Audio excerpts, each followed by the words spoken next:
Okay, I've just received in the mail my M9 Hall Effect gimbals, and I'm going to fit them to this Taranis, and then I'll probably transplant these into the X9 Pro from Taranis, because that's got absolutely crap gimbals in it.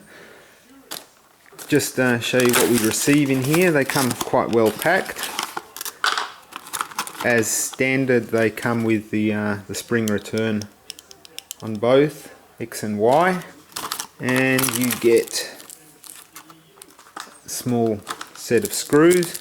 You're left wondering, what's the little silver one for? Well, unlike other gimbals of quality build, which have got a screw in here for locking out the spring return, these require you to put the screw in the side here, which locks the spring return up like that. You basically end up lifting the spring return up, and there's a hole there, and you put it into there, and it keeps it locked up there.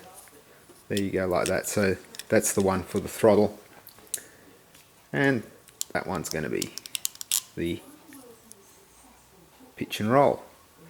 The other thing it's a bit annoying actually, rather than have a screw on here like all the rest, there's a little cap screw in here for backing off the spring, because I've got awfully tight springs on these, and I've noticed that even with them backed off, they're still very stiff. So just throttling these back all the way so I don't get sore thumbs using them. There's one there, and the other one is in there. So yeah, that's where you do the spring tension. You can see that little bit in there going up. As you screw that in, that goes up, and it backs the spring tension off, because effectively that bit there pushes down on the spring here. So that's slacked off all the way now, and it's still pretty stiff. Now people say, oh, they're good quality gimbals because they're nice and stiff. I don't think spring tension really relates to quality of build, although they are a nice build. They've put some machined aluminium parts on there to make them look a bit better, but generally they're reasonable injection molding. I mean, you'll get that out of China with most stuff these days. Everybody can CNC up tooling for injection molding. But yeah, no, they're okay. I think they're going to be a nice improvement, because they're better. They don't feel crunchy like the originals. So put this aside. Let's get started. I'm only going to need probably, I think, a Phillips screwdriver and the Allen key for this. Start with taking the battery out, because you don't want to fry anything. Oops.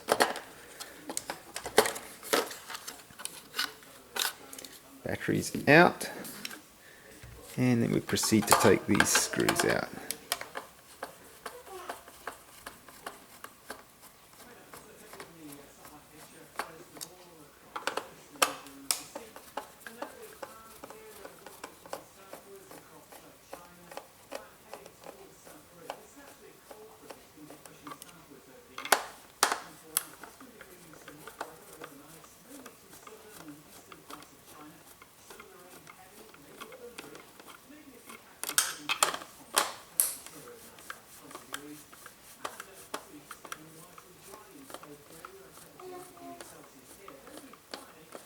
Yeah, a bit like watching the paint dry, guys. I apologise for this. Yeah, the main reason I'm going for these is I've seen them, and they just get rid of some of that grindy feel. Even the aftermarket normal pot gimbals that you can buy, I think they're about $15 for the Taranis, are better. I've put them in my old 9X from Taranis. They're like chalk and cheese. Actually, I'll show you. I've got this guy here with them in, and you know, I like using these better. They're $15 gimbals, which is the reason why I'm ripping these out. I was going to put those in, but I figured for an extra $5, put the Hall Effect ones in, go the whole hog, why not? It's only a cheap radio anyway. I'd be pretty annoyed if I had to do this to my Futaba or something, but for a $150 radio, you can't really complain. That said, what are we doing? We're paying another $40 to change the gimbals. Yeah, might be a false economy there somewhere. Yeah, we need to... what am I going to do? I'm not going to undo the not going to undo the ribbons. I'm just going to be careful in this. So we'll put that down there. You can see where the gimbal mounts are. Next step, I'm going to start with undoing the throttle.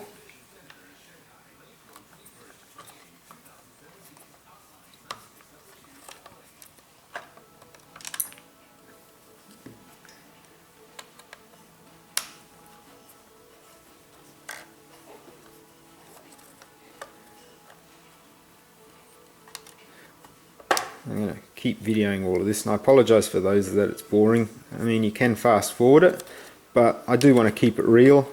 If I break something, or if something gets stuck, or if something annoys me, or you hear swearing, you're probably going to experience the same thing when you're doing it. So let's keep this realistic, no fancy music or BS. Now, that guy's loose, and the clips have gone back together. There we go, he's out. Now, you'll notice the sensors on the outside here. We keep that the same. Now, where do we go with this? This is the weirdest loom I've ever seen. Things are going in and out of looms everywhere. We carefully remove this. Again, I haven't undone the ribbon cables down here. Careful you don't pull on those too hard. But there we go. Looks like a pirate now. I've got one eye out, but there's the old one. We'll see how we go. We'll save that and we'll put that in the other radio. Not that old tuner gear. I've got an X9 Pro with a 9X Pro, sorry, with a really crappy set of gimbals in it.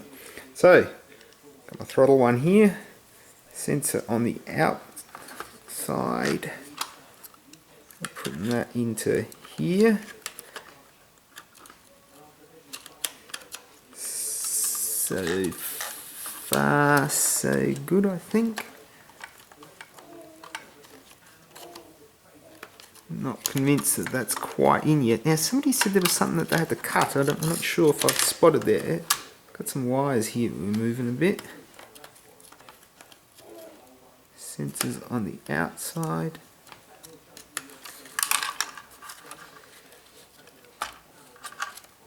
And no, it's not going to be as easy as just swapping it over, is it? Or are we in now? Okay. There we're in, and we haven't had to move anything significant. Okay. You just got to be careful when you drop it in, I think. And yeah, it's out again.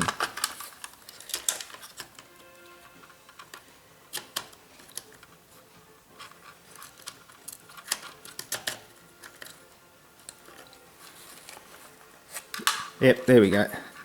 That's in there. These are the ones that came supplied, are a little bit longer, so we'll see how they go in there. Of course, we're putting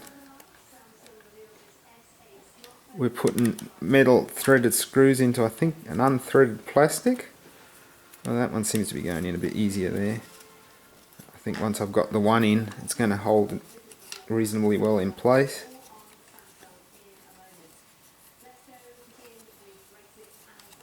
There we go. Nice. Now I always do it diagonally just to help balance things up.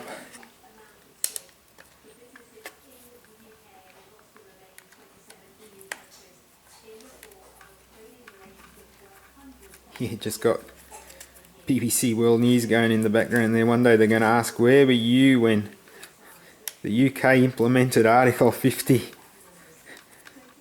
of Brexit? That's all a bit silly, actually. I probably should put something up on a different rant channel about that, hey? There we go, these are going in nicely now. Always back them up so that look, feels like they do have some sort of a thread in there to go in easier. If you wind it backwards, you'll feel a click. That way any threading that is in there, you won't strip it.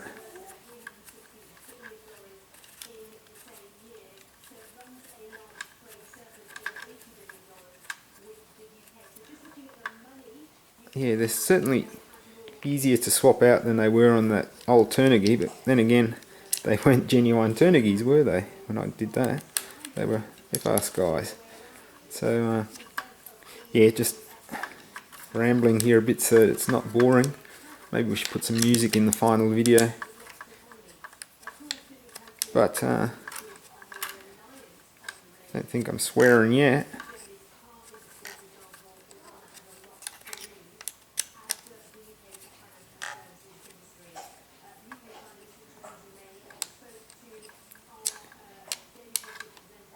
Okay, just give them all that final tweak, make sure everything's in okay. Doesn't feel like anything's pinching there. You turn it over. It's mounted. Now, this one goes up into here. Click. This one goes into here. Okay, and then the trims connect onto this one. Alright, now clear that there.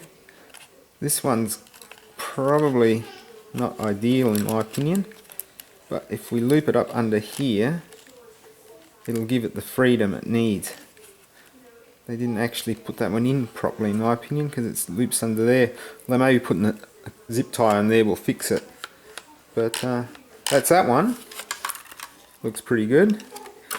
And we'll start on the other one. And hopefully I'll get that one done before baby starts to need a feed.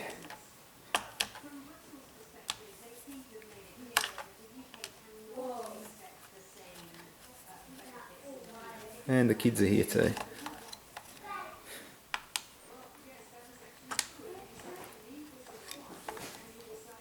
I'm not going to go through the adjustments. I mean, I've shown you where the spring tension is.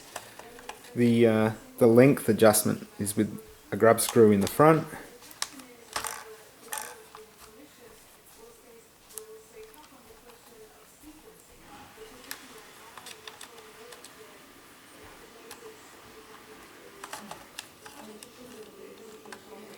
Here, they're self-tappers for plastic that they had in the old ones, and the new ones are threaded.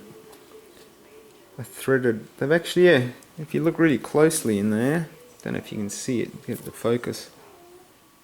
There actually is a thread in there. So yeah, be careful when you put those in. Wind it backwards, you'll feel the click, and then wind it forwards, and you won't strip that thread. In fact, if you're taking anything plastic apart, always do that when you put it back together, and it'll last you a lot longer. Because you wind these self-tappers, you wind them back, you'll feel the click where the old thread is, and it'll go into the old thread, and that way it won't chew the plastic out. If you take things like old VCRs and stuff, used to be bad. If you had to keep taking them apart to service them, they would get that threading would just get damaged, and you'd have screws falling out and everything. So yeah, just be careful. I've got that last one out here. So that one's out. Same process. Click. Oh yep, the sensor again on the outside here, on this side. That one. That one. And that one. There we go. Careful with that ribbon. This one I've already backed it off, but this one's not. I'm not taking the spring off. Now, remember we get in underneath these wires on this side, up in here, and it should clip in a lot easier. Just make sure that we're not getting any. Oops, just dropped the battery clip.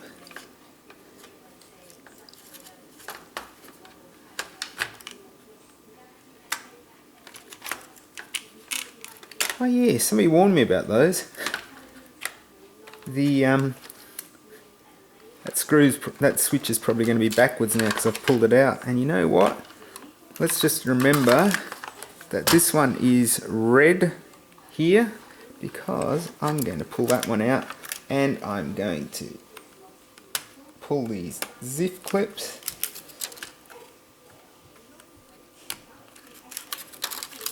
And that's actually allowed things a lot easier. So that's an option you can try. I was trying to get away without having to do that much, but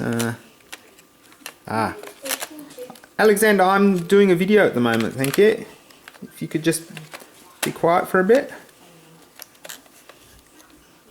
Sorry about that, everyone. There we go. That bit you need to get in underneath the trim PCB, and once you've got that in under the trim PCB, careful with these wires up here. Just going to hold those clear. The orange one is getting a bit stuck. There we go. That should go in. There we go. So that's the trick. It actually fits in underneath the trim switch PCB there. And footnote, I'll remind you now, before you take it apart, if you're going to take the back off like I did, because I didn't actually know those screws, those switches were actually held in there, just a plastic bezel. Try to remember which direction they come out. As I've shown you, the one that I did take out, you could see it was the red wire, but the other one that came out, no idea. So if you pay attention to that before, you won't get those stupid switch warnings afterwards when you put it back together. I think I'm just going to power it up apart.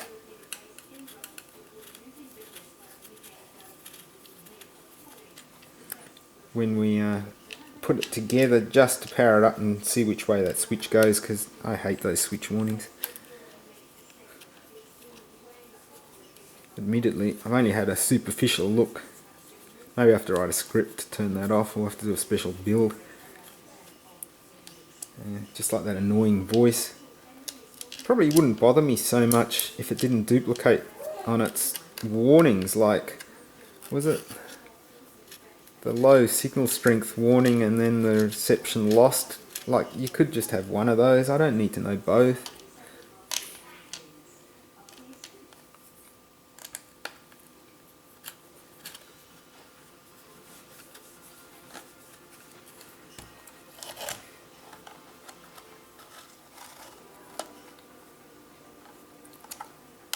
Yeah, you might ask me about this diagonal pattern. It's the same as tightening down head gaskets. There's a sequence to it, just to evenly distribute the forces.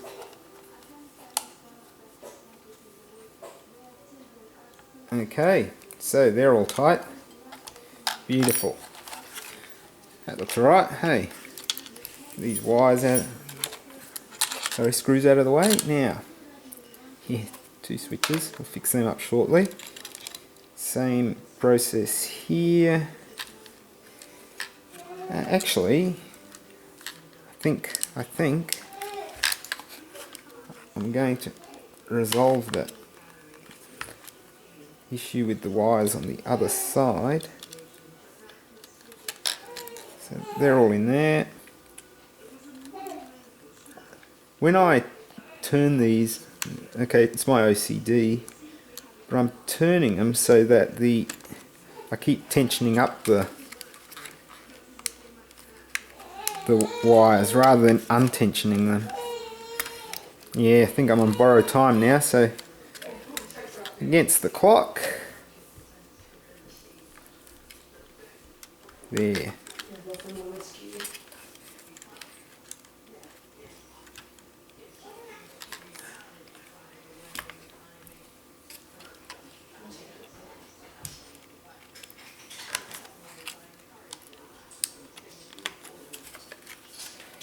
There. And that's all connected again. Right. Reverse process, put it all back together again.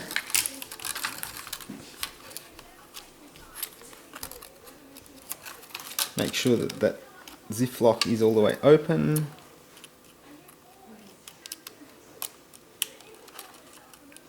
It's in and locked.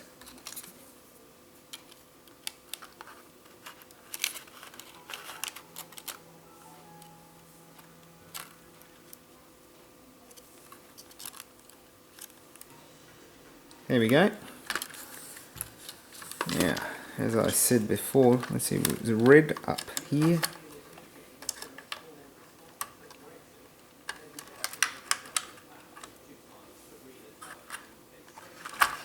going to go with the same argument on this side.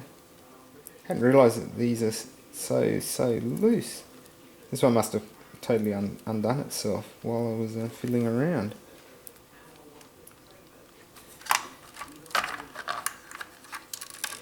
Oh, and I've lost the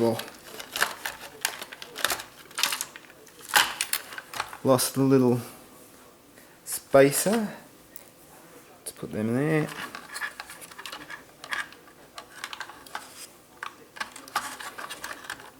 It needs that onto there. We'll put this into here.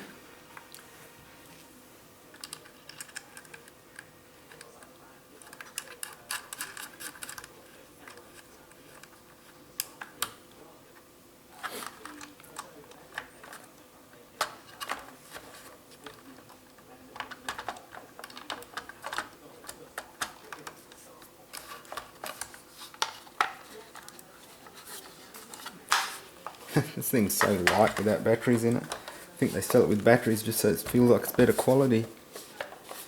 Yeah. Okay, I've had a bit more chance to have a look at that. The plastic spacers here actually go underneath. They don't actually go into the hole. They're designed to keep the threaded parts that protrude from the ferrules shorter. So that was what was getting stuck in there. And that, if we get it out of the way, should now allow it to fit together. There we go. Done. Alright. Now, I'm not going to put the screws in yet until we fire it up, just to make sure that we don't get that switch warning error. Welcome to OpenTX. Throttle warning. Switch warning. Okay, switch B. Aha. And switch G. So this one is nope. Okay, so we got to turn that one around. Cool. Let's sort that out.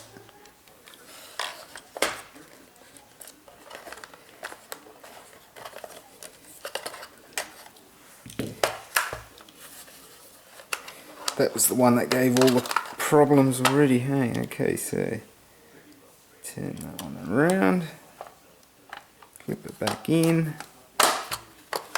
and we should be good to go. Let's put those two screws are still in there. That'll lock it all.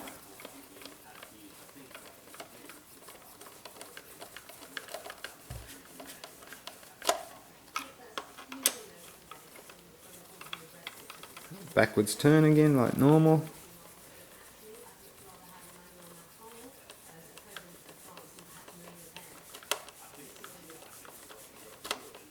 Okay, should hold them all into place.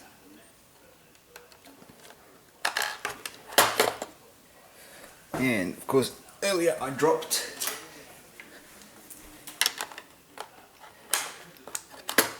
the battery cover. Never quite in the right place, that battery, I reckon.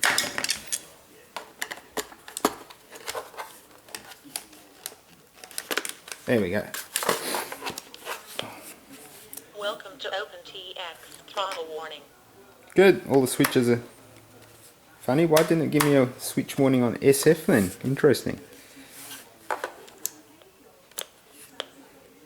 Welcome to OpenTX. Okay, last bit to do is calibrate the sticks. Hold the menu button down to a radio setup. Page, page, page, all the way through to page 9. Enter to start. Center the sticks, center the sliders. Okay, enter. Move the sticks to the maximum ranges. Does max and min. I think that should be okay. These guys, I don't think are that important. I don't use them for much.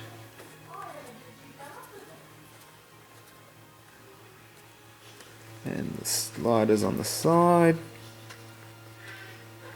I think we're all centered now, and enter when done. Exit. And that's it.